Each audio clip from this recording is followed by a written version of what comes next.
طلاق اور وفات کی عدت میں فرق، طلاق والی عورت کی عدت کتنی ہے اور بیوہ کی عدت کیا ہے؟ حبیب الرحمان جناب، طلاق والی عورت اگر حاملہ نہیں ہے، حمل پریگننسی نہیں ہے اس کو، تو اس کی عدت ہے 3 حیض، 3 مینسز۔ 3 مینسز جب تیسرا مینسز گزر کے مکمل ختم ہوگا تو اس کی عدت ختم ہو جائے گی۔ اور اگر اس کو پریگننسی ہے تو جب تک بچہ پیدا نہیں ہوتا عدت پوری نہیں ہوتی۔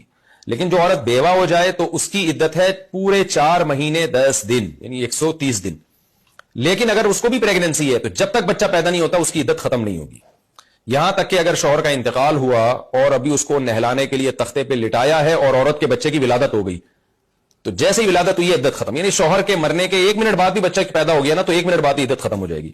تو حاملہ عورت کی عدت چاہے وہ طلاق یافتہ ہو چاہے وہ بیوہ ہو، بچہ پیدا ہوتے ہی وہ عدت ختم ہو جاتی ہے۔ لیکن جس کو پریگننسی نہ ہو تو اگر طلاق ہوئی ہے تو 3 مینسز، بیوہ ہوئی ہے تو 4 مہینے 10 دن کی عدت ہوگی۔ اور اگر کوئی عورت بوڑھی ہے اس کو مینسز آتے ہی نہیں ہے تو پھر اس کی طلاق کے بعد عدت ہے 3 مہینے۔